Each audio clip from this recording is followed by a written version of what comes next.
president believes. He believes in top-down. He believes that the smart and the elite are best able to manage and organize people's lives.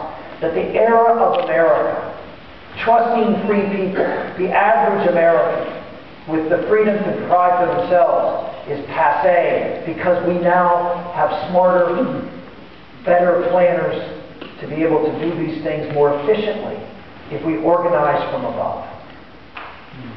That is the fundamental difference in this election. And we better have someone who can present that narrative boldly and solutions that are rooted in that narrative. People ask, why can't we get together? Why is it so divisive?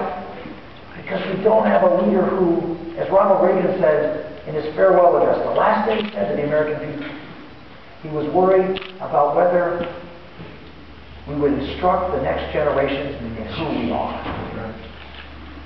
That we would forget our founders. We would forget the foundations of this country and what made us great.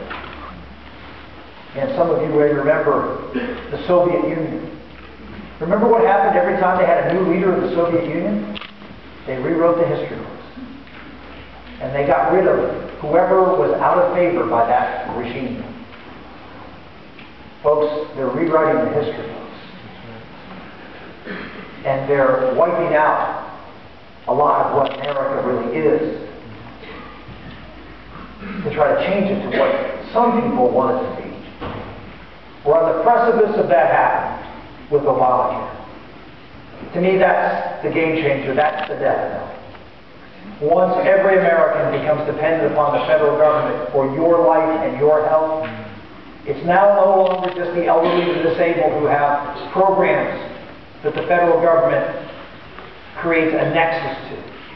Those on the margins of society, now to be everyone. In America, freedom, those basic values that make it exceptional.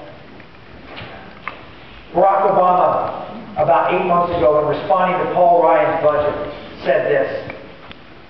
He listed a whole host of entitlement programs. Everything from unemployment insurance to Medicare. And said, America is a better country because of these commitments. I'll go one step further.